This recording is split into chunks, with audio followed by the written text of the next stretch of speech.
Vamos ler juntos um texto, lá em Mateus 3, glória a Deus. Vamos ler juntos Mateus 3, do versículo 1 ao versículo 8. Mateus 3, versículo 1 ao 8.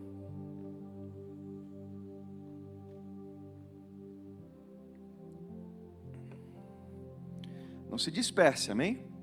Foque em Deus agora. Depois você vai para o seu celular, para o seu WhatsApp, depois você vai trocar uma ideia com os seus colegas, mas agora é Deus, amém? Porque se você ficar sintonizado, você vai pegar o fio do céu que está nesse lugar. Tem um fiozinho aqui. Se você pegar esse fiozinho, você vai começar a puxar assim, ó. Aí você vai puxando, vai puxando, vai puxando, e você vai trazer o céu aqui nesse lugar. Eu estava aqui agora, o Espírito Santo começou a falar comigo, eu fico tentando entender no meio dessa coisa toda aqui. E aí eu falei assim, no começo ou depois? Ele falou, depois. Porque eu quero primeiro plantar minha palavra no coraçãozinho deles, depois eu vou encher. Amém? Deus vai encher. Deus está na casa. Amém? Vamos ler juntos ali. Versículo 1 diz assim: naqueles dias surgiu João Batista, pregando no deserto da Judeia. Ele dizia: arrependam-se, porque o reino dos céus está próximo. Este é aquele que foi anunciado pelo profeta Isaías. Voz do que clama no deserto: preparem o caminho para o Senhor, façam veredas retas para Ele. As roupas de João eram feitas de pelos de camelo, e ele usava um cinto de couro na cintura. O seu alimento era gafanhotos e mel silvestre. Vai vendo. A ele vinha gente de Jerusalém, de toda a Judeia e de toda a região ao redor do Jordão. Confessando os seus pecados, eram batizados por ele no rio Jordão. Quando viu que muitos fariseus e saduceus vinham para onde ele estava batizando, disse-lhes: raça de víboras, quem lhes deu a ideia de fugir da ira que se aproxima? Deem fruto que mostre o arrependimento. Amém? Feche seus olhos nesse momento. Querido Deus, nós queremos te agradecer pela tua palavra. Nós queremos agora exaltar a tua palavra e dizer que queremos ser como aquela terra fértil, onde a tua palavra vai cair e ali ela vai produzir frutos.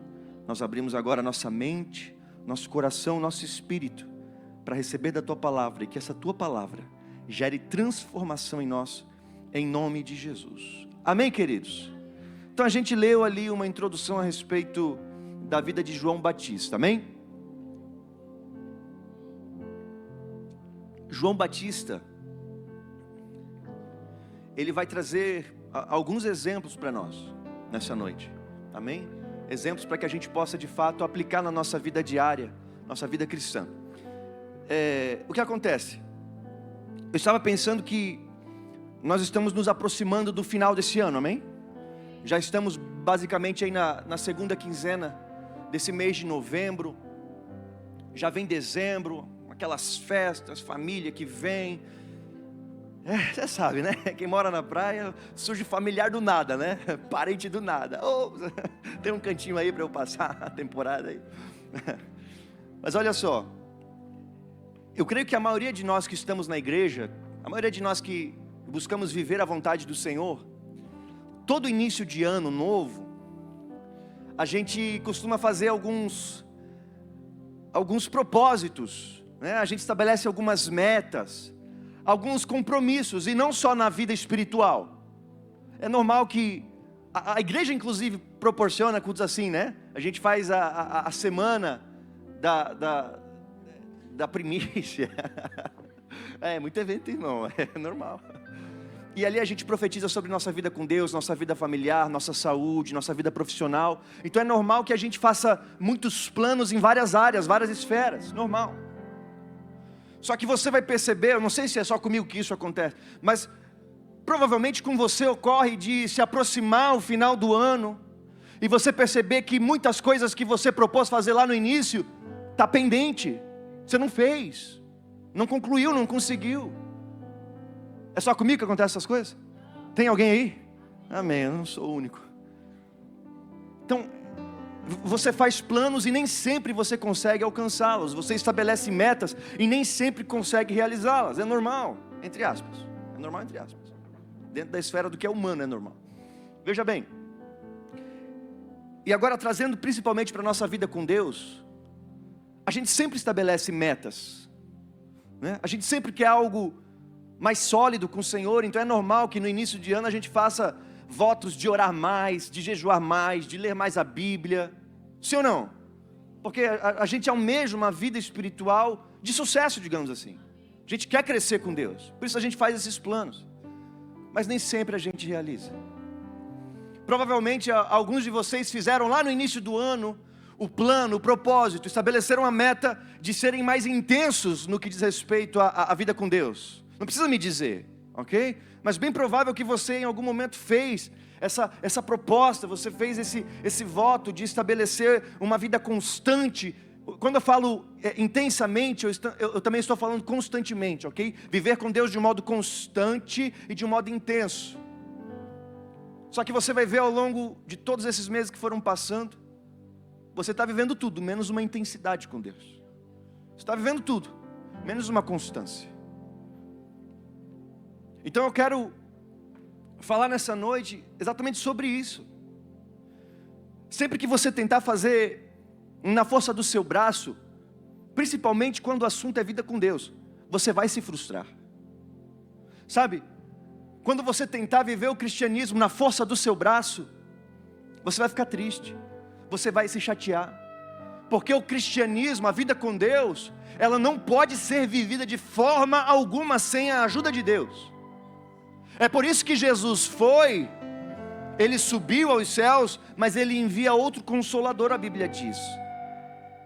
Porque nós precisamos da ajuda divina. Eu e você sozinhos não conseguimos. Você pode até conseguir alguma coisa na força do seu braço, mas é difícil. E principalmente na vida com Deus, você vai ver. No início da minha conversão eu fazia isso sempre. Eu falava com Deus assim, né? Depois de viver um dia totalmente errado, fazendo um monte de coisa errada, chegava à noite e falava assim: Senhor, amanhã vai ser diferente. Alguém vai se identificar. Amanhã vai ser diferente, amanhã eu vou fazer tudo certo. Aí acordava, estava até com o pé direito, né? Todo aquele negócio lá para garantir que ia ser um dia top. E era o pior de todos. Errava mais ainda. Alguns, né? Se identificaram. Porque você se propôs fazer na força do seu braço, sabe? E aí você se frustra porque você não consegue. Ah, eu quero ser mais santo. Na força do seu braço você não vai conseguir. Eu quero caminhar com Deus. Na força do seu braço você não vai conseguir. Eu quero obedecer a Deus na minha vida, tomar boas decisões. Na força do seu braço você não vai conseguir. Você precisa do auxílio de Deus na sua vida para que essas coisas sejam possíveis. É por isso que nós lemos lá em João 14, verso 16 assim. Olha só. João 14, verso 16.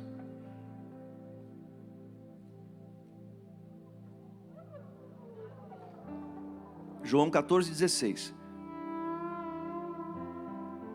Amém. Glória a Deus. Quem tem Bíblia, acompanha aí na Bíblia. E eu pedirei ao Pai, isso aqui é Jesus falando. E eu pedirei ao Pai, e Ele lhes dará outro conselheiro, outro consolador, para estar com vocês para sempre. Verso 17. E o Espírito da verdade, o mundo não pode o mundo não pode recebê-lo, porque não o vê nem o conhece, mas vocês o conhecem, pois ele vive com vocês e estará em vocês. Amém, queridos? Então veja bem, Jesus ele está subindo aos céus, mas ele deixa claro que da mesma forma que ele está indo, um outro conselheiro está descendo. Ele está subindo, mas o Espírito Santo está descendo. E ele já está entre vós, ele já está. O Espírito Santo. E é esse Espírito Santo, esse conselheiro. Você vai no idioma original, é Paracletos. Paracletos pode significar muitas coisas. Pode significar advogado, conselheiro, ajudador. Então o Paracletos, ele é o seu auxílio, o Espírito Santo é o seu auxílio, para que você possa fazer as coisas e as coisas deem certo, para que você possa viver uma vida com Deus de um modo santo, de um modo obediente. Amém? É através do Espírito Santo, Ele que te fortalece. Aí dentro de você, Ele te dá estratégias, te dá ideias, Ele te influencia. O Espírito Santo. Então, para viver uma vida com Deus e você conseguir ser intenso com Deus, você conseguir ser constante, você precisa do Espírito Santo. É impossível. Para você dar fruto, você precisa do Espírito Santo. É natural, quem tem o Espírito Santo, ele dá fruto naturalmente. Você não vê uma laranjeira lá sofrendo, se esforçando, tremendo toda para dar o seu fruto, porque é natural dela. Assim é aquele que nasce do Espírito de Deus, assim é aquele que caminha com o Espírito Santo. Ele não precisa ficar se esforçando na força do seu braço. Vai chegar um momento que vai fluir, vai ser natural, porque passa a ser quem você é. Você passa a receber a semente, a essência dele, que habita dentro de você. Amém, querido? Então eu preciso te dizer que você só vai conseguir ser constante se você tiver o Espírito Santo. Você só vai conseguir viver uma vida com Deus de sucesso de fato, se você tiver o Espírito Santo. Amém? Então eu quero falar sobre algumas coisas que nos ajudarão para que a gente consiga de fato ser constante no Senhor, ser intenso no Senhor. Amém? Vamos lá. Vamos ler ali de novo Mateus 3. Vamos ler os versículos 1 e 2.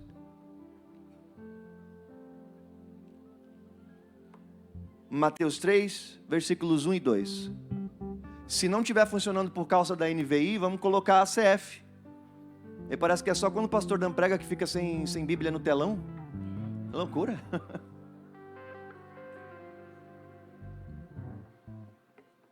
Vamos lá, gente. Mateus 3, versos 1 e 2. Diz assim: naqueles dias surgiu João Batista, pregando no deserto da Judeia. Ele dizia: arrependam-se, porque o reino dos céus está próximo. Então, querido, eu quero falar um pouquinho de João Batista para você. No primeiro texto que a gente leu, vai dizer que ele estava vestido de pele de camelo, lembra? Com cinto de couro. E a alimentação dele, a dieta dele era a base de mel silvestre e gafanhoto. Que loucura, né? Você já comeu gafanhoto? Alguém já comeu gafanhoto? Eu ia te perguntar o sabor. O mel é normal, né? Inclusive eu estou torrando a pastora Isa para ela comprar mel para mim, que o mel é bom, é normal, a gente gosta de mel, né? Mel é bom, é normal. Agora gafanhoto é um negócio mais diferente, é meio estranho, né? Imagina, eu chegar aqui agora com gafanhoto, come, querido, come, prestigie esse lindo gafanhoto. Não é normal. Mas você vai ver que a Bíblia está dizendo que um homem de Deus, João Batista, ele vivia à base dessa dieta. Ele comia gafanhoto. Você nunca parou para perguntar por que ele comia gafanhoto? Por que ele não comia pão, pizza, com calabresa, bacon, cheddar? Por quê? Por que era gafanhoto? O que acontece? João Batista, ele fazia parte de um grupo do judaísmo messiânico antigo, chamado os essênios. Esse grupo vivia naturalmente em grupos e viviam distantes de Jerusalém, geralmente nos desertos. Ali eles faziam os seus assentamentos e moravam ali. Então João Batista, ele pertencia a esse grupo chamado os essênios. Então naturalmente, por cultura, eles viviam no deserto, eles viviam distantes da cidade. E você vai perceber que muitos dos que estavam ali, muitos dos essênios, foram levados ainda quando crianças ou adolescentes pelos próprios pais que moravam em Jerusalém. Por quê? Os pais perceberam que Jerusalém estava se corrompendo por conta da influência de Roma. Então a política romana, o dinheiro romano, tudo isso estava trazendo corrupção em Jerusalém. Então alguns pais, isso os historiadores falam, alguns pais voluntariamente levavam os seus filhos para que eles não se contaminassem na cidade de Jerusalém. Por conta disso eles viviam afastados, ok? Então você tem ali João Batista. Por isso que a Bíblia diz que muitos de Jerusalém, da Judéia, iam até ele, porque eles tinham que sair da cidade e ir até João Batista, que estava no deserto, certo? Então, por estar no deserto, ele não tinha uma variedade de cardápio, né? Imagina a vida de quem está vivendo no deserto. Então, por isso que ele se alimentava dessa forma, porque ele estava no deserto. Ele não tinha toda a alimentação disponível como aquele que reside na cidade, certo? Agora, eu falei aqui do gafanhoto, a maioria de vocês fez carinha de nojo. Real.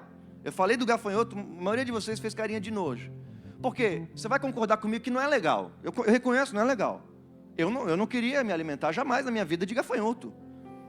Eu não consigo imaginar que seja bom. Não consigo. Só que João Batista estava se alimentando de gafanhoto. Por quê? Para ele o mais interessante era viver, segura a guita aí, chimbinha. O mais impressionante é que ele se propôs viver dessa forma, se propôs viver nesse estilo de vida. Por quê? Porque ele não queria se contaminar. Ele não queria estar na cidade, correndo o risco de ser contaminado. Então ele, para viver os padrões de Deus, ele decidiu se afastar. Amém? Eu vou dar descanso para vocês, a banda pode descer, só o teclado fica. Amém? Vamos aplaudir a Jesus pela banda.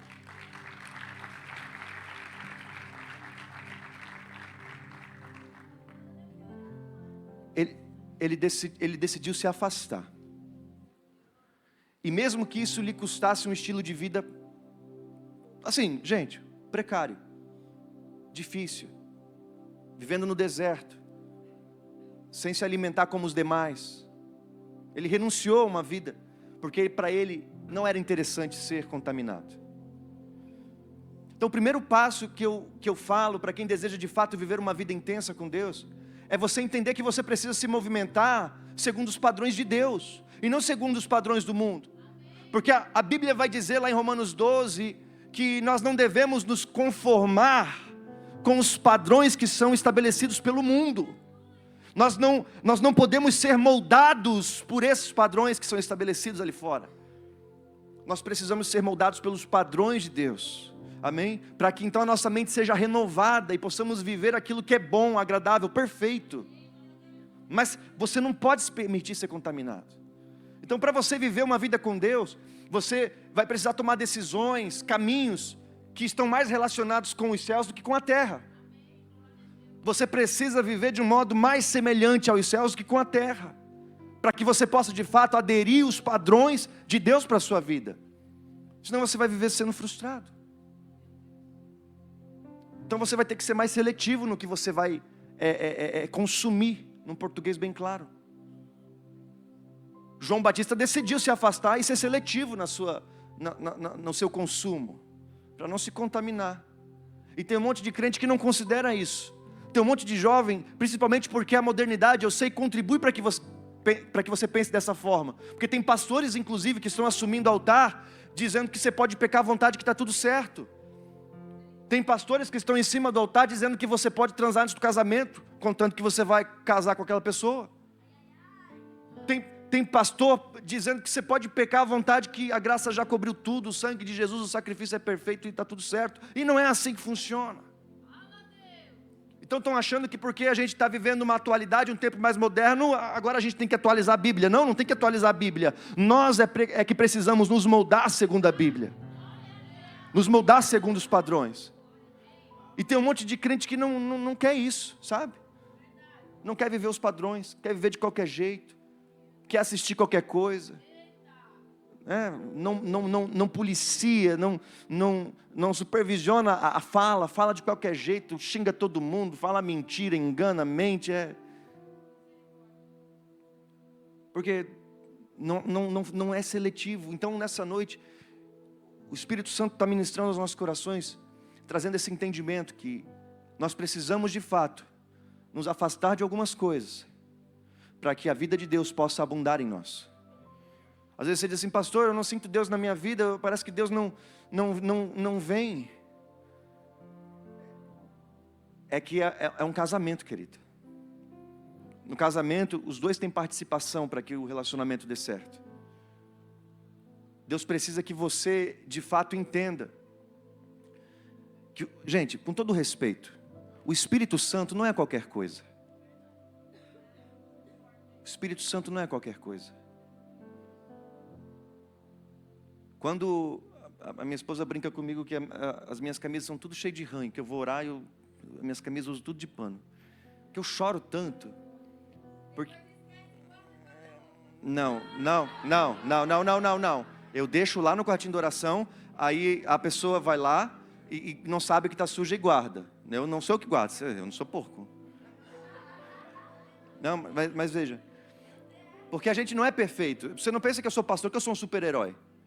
Você não pensa que eu sou um pastor, que eu acordo de manhã cedo, aperto o botãozinho e vou no automático. Não. Eu também tenho que renunciar à minha carne, eu também tenho que fazer boas escolhas. E nem sempre a gente acerta.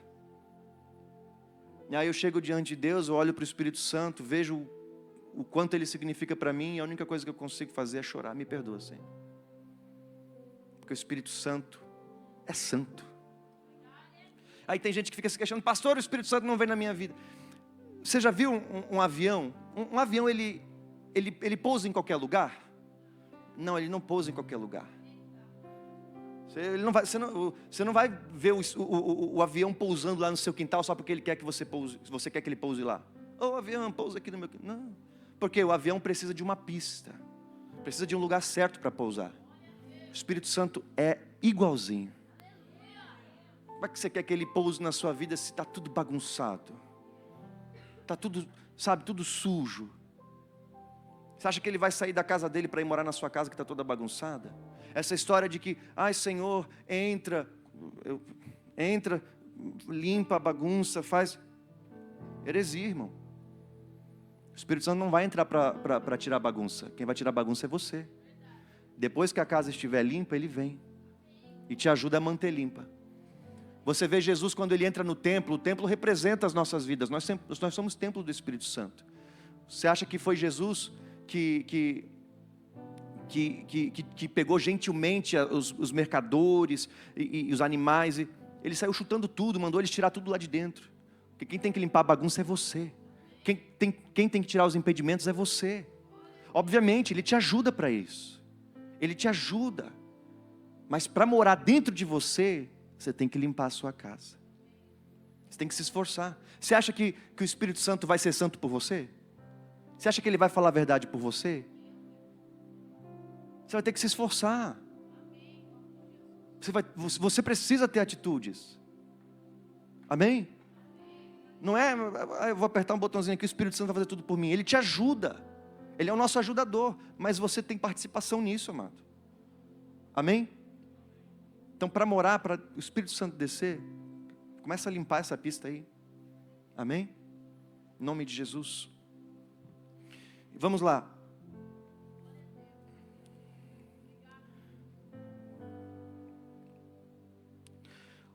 Uma outra coisa que eu quero falar com você, para que você possa de fato viver intensamente. Amém? Não é porque não deu certo até agora, durante esse ano, que você não precisa ser intenso de agora para frente.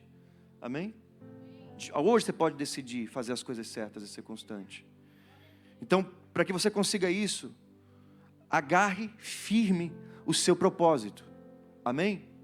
Você vai ver que no texto que a gente leu, João Batista, ele estava batizando as pessoas, preparando o caminho.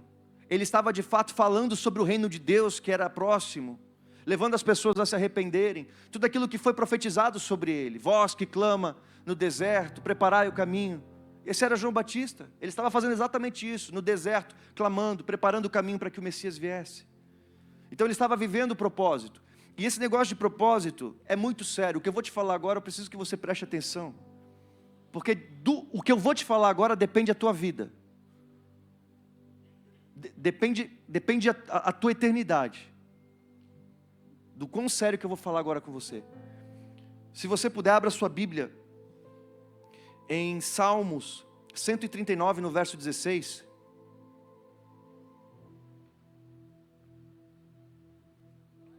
Salmo 139, verso 16.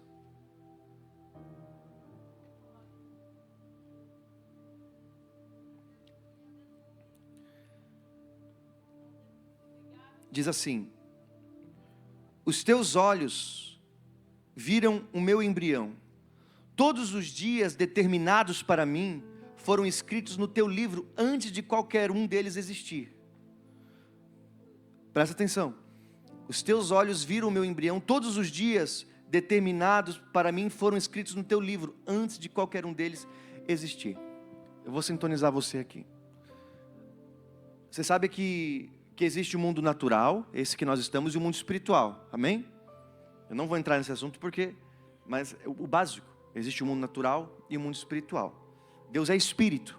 Então Deus vive nesse mundo espiritual. A Bíblia diz que Ele é espírito, então Ele está nesse mundo espiritual.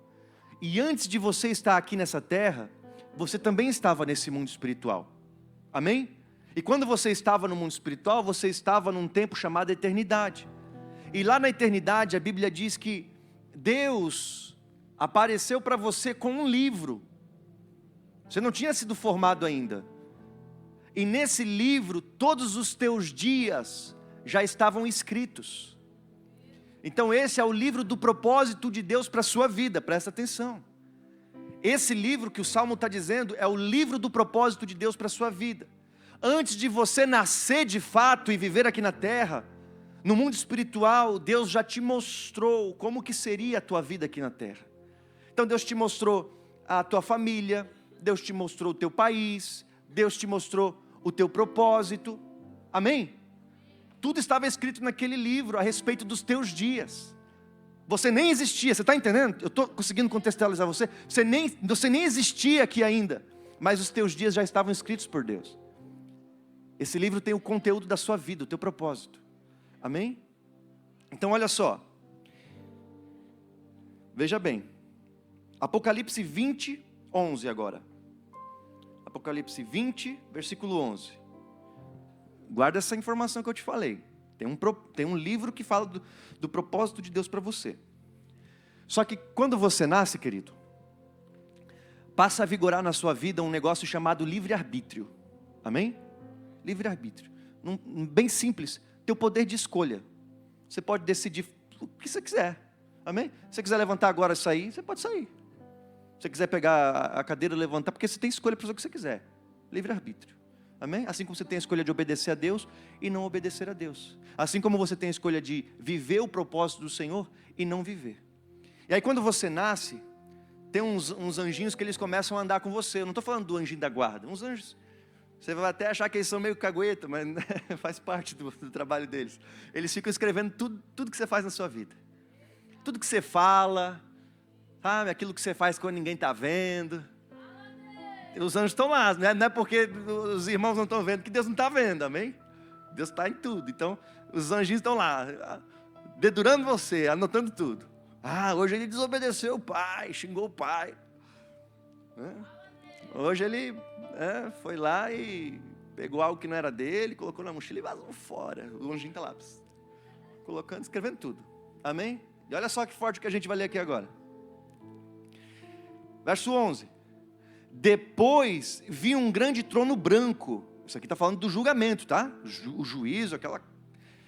Eu não quero botar medo em você, amém? Só estou te contextualizando. Depois vi um grande trono branco e aquele que nele estava sentado. A terra e o céu fugiram da sua presença e não se encontrou lugar para eles. 12. Vi também os mortos, grandes e pequenos. Não está falando de estatura, amém? Está falando de influência, tanto os grandes quanto os pequenos.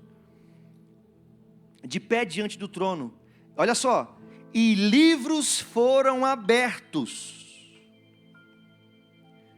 Juízo final. Diante do trono, você está lá, grandes e pequenos, poderosos, fracos, gordo, magro, inteligente, não tão inteligente, todo mundo lá diante do trono. Aí a Bíblia diz que os livros se abrem. Os livros foram abertos. Aí depois que os livros, plural, foram abertos, outro livro foi aberto. Está lá. O livro da vida. Os mortos foram julgados de acordo com o que tinham feito, segundo o que estava registrado nos livros.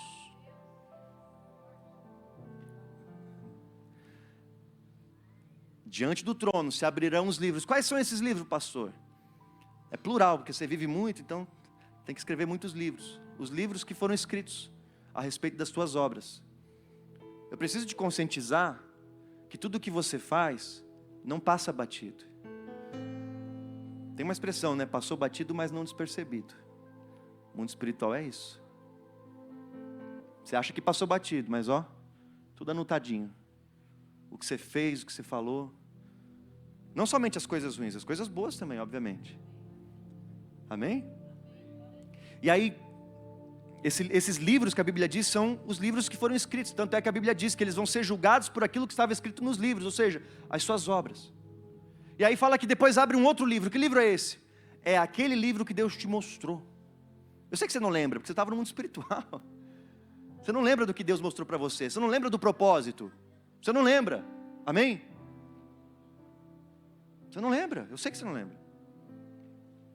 Mas aí Deus começa a comparar o livro que Ele escreveu para você, o livro do propósito dEle para você, com aquilo que você escreveu com a sua vida.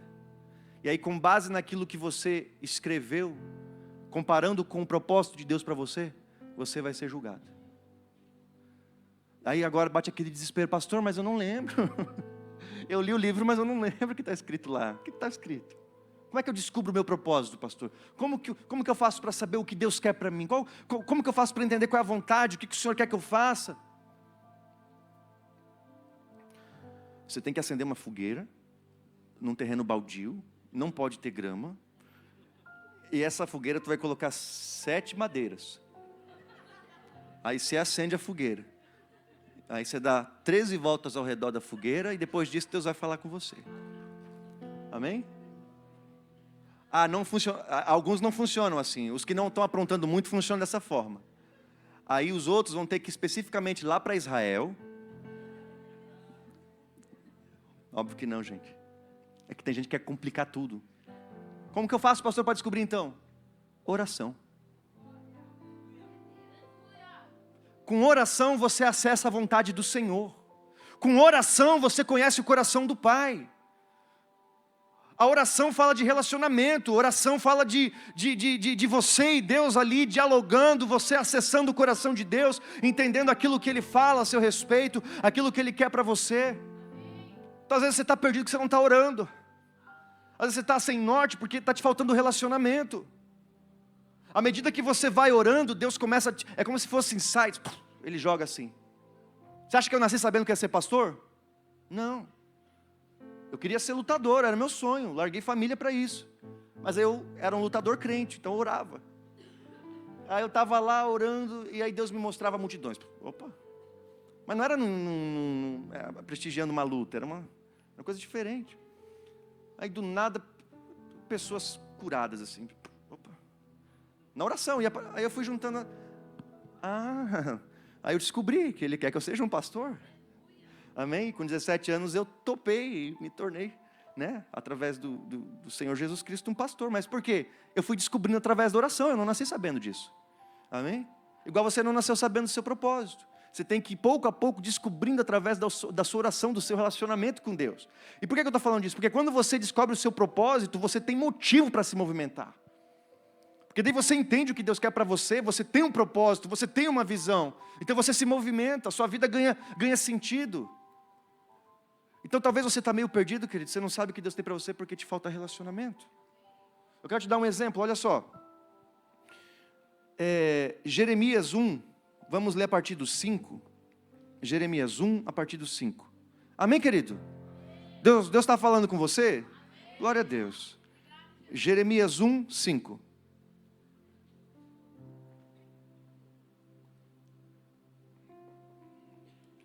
Diz assim: antes de formá-lo no ventre, eu o conheci.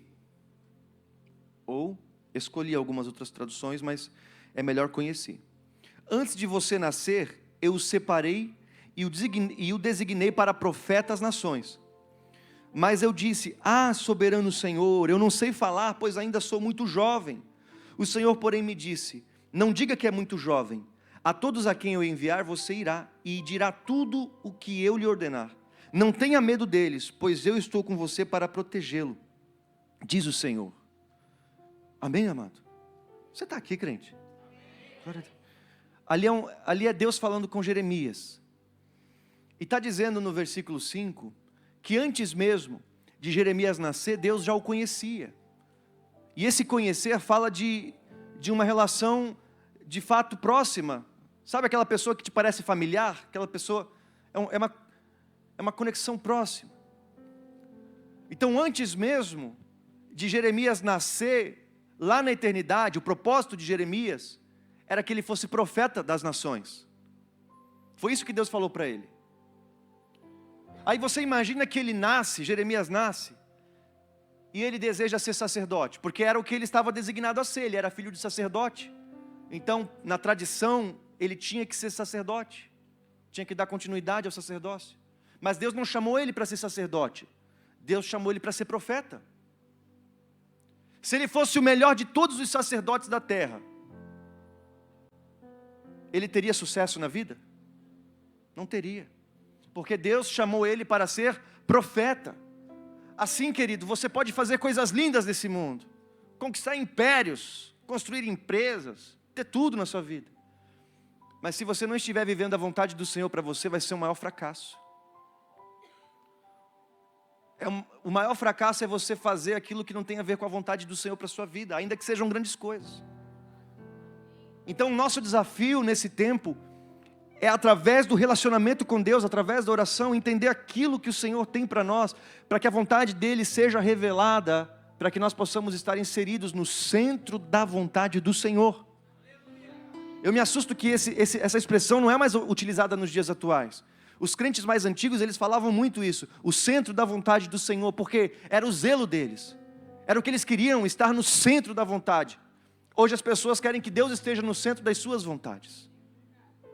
Então a gente não pode se render ao que o mundo está se tornando. Nós temos que ser os remanescentes, temos que ser aqueles que abraçam a palavra e vivem um compromisso real com o Senhor. Você não precisa ser velho de cabelo branco para ser sério, você pode ser sério agora. E eu não estou falando de ser carrancudo, todo chatão, porque tem gente que é todo carrancudo, chatão, religioso, mas não... Deus não está te chamando para... Deus não quer que você seja religioso, Deus quer que você seja filho. Filho que tem relacionamento com o pai, filho que é herdeiro, filho que ajuda o pai a... Quem é filho de pai que tem empresa, geralmente ajuda o pai a administrar a empresa. Digamos que o mundo é uma grande empresa, é a empresa do nosso Pai Celestial. Deus quer que você ajude Ele a administrar. E qual que é o negócio dessa empresa? Almas. Deus quer almas, então Ele conta com a sua ajuda para alcançar almas. Eu falei com a pastora Isa hoje, não sei nem se ela viu. Eu não quero mais me limitar às 4 paredes. Chega de ser igreja aqui dentro. A gente precisa ir para fora como jovens. Eu quero que pessoas tenham a palavra, acesso à palavra. Amém? Então esse negócio de propósito é muito sério, querido. Você precisa entender qual é o seu propósito. E é só orar. Amém? Quem já conseguiu respostas através da oração? Só para eu saber. Olha aí. Meu Deus. Então, estou falando a verdade. É só orar. Amém? A banda pode subir agora. A gente vai falar sobre o último assunto, para que você possa ser intenso com o Senhor. Você precisa viver pelo poder do Espírito Santo. Amém? Primeiro, você precisa viver segundo os padrões de Deus. Segundo, você precisa agarrar o seu propósito e viver o seu propósito. E terceiro, você precisa se mover, viver pelo poder do Espírito Santo. Atos 1:8, vamos ler juntos por gentileza? Atos 1:8.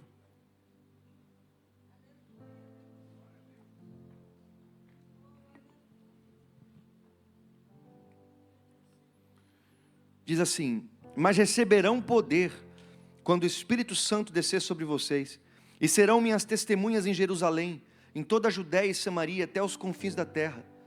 Tendo dito isso, foi elevado às alturas enquanto eles olhavam, uma nuvem o cobriu da vista deles, e uma nuvem o encobriu da vista deles. Queridos, quando Jesus sobe, Ele faz essa declaração para os discípulos, para todos os crentes que estavam ali: vocês vão receber poder do Espírito Santo, que há de vir sobre vocês, E a Bíblia é muito clara, a Bíblia faz questão de dizer que após essa declaração ele sobe. Mas lembra que lá em João 14 ele falou, do jeito que eu subo, o outro desce. E é esse que desce, o Espírito Santo, que dá poder para que você possa viver uma vida, sabe, é aquilo que eu digo, viver no carnal é tão chato. Você vive uma coisa morna, né? Quando você traz o Espírito Santo, o poder vem também. E aí você começa a desfrutar do poder e viver as experiências sobrenaturais. Você sai do ordinário para viver o extraordinário, mas na força do braço não tem como. Você precisa do Espírito Santo, porque é Ele que te impulsiona. A Bíblia diz que esse poder, a palavra lá no original é dunamis, que deriva da palavra dínamos, que fala de dinamite mesmo, é um poder explosivo. Eu vou te fazer uma coisa, se eu coloco uma bomba aqui, uma bomba de verdade, eu estouro ela, eu explodo ela aqui, só eu vou ser afetado? Todos vocês vão ser afetados pela explosão, né? Assim é o poder do Espírito Santo na sua vida. Não se limita a você. É explosivo, sai de você e toca os outros. E quando você percebe que vidas estão sendo tocadas através de você, é mais um impulsionador, é mais uma força que te motiva a andar com Deus, porque você percebe que não é sobre você, mas é sobre as pessoas. Entender que você foi gerado para ser uma extensão da atuação de Deus aqui na terra. Quando você quando você se contenta com uma vida morna, um pedacinho do céu para de se movimentar, porque Deus se movimenta na terra através de você. Deus se movimenta na terra através da igreja. Só que para a igreja viver uma vida vitoriosa, essa igreja precisa do Espírito Santo. Eu sempre digo para o Espírito Santo, antes de orar: Senhor, se o Senhor não estiver lá, nem me leva, pelo amor de Deus. Porque não faz sentido a gente estar aqui se o Espírito Santo não estiver nesse lugar. Se coloque de pé nesse momento. Como eu disse, talvez você fez planos no início do ano para ser alguém mais intenso com Deus, e você não conseguiu isso ao longo dos meses que se passaram. Mas o ano ainda não acabou. O ano ainda não acabou. Você pode hoje tomar a decisão de assumir essa vida de movimento, vida de intensidade, estabelecer de fato uma vida com Deus através do Espírito Santo que te fortalece. Amém, querido? Para que você possa viver grandes experiências com Deus, você precisa estar inserido na presença. Tem uma frase que eu gosto muito que diz que as grandes embarcações não navegam em águas rasas. Para que o Espírito Santo possa trazer coisas grandes sobre você, você precisa ser profundo, intenso. Eu gostaria que você nesse momento fechasse os seus olhos e que você começasse a sintonizar, a desejar de fato essa presença do Espírito Santo. Que você venha desejar de fato ser cheio. Comece a colocar desejo, comece a colocar demanda. Se você puder, levante as suas mãos como um sinal de rendição. As mãos levantadas falam sobre mãos rendidas, vidas entregues. Nós queremos mais, Espírito Santo. Aleluia. Faz outra vez, e faz outra vez, como na primeira vez.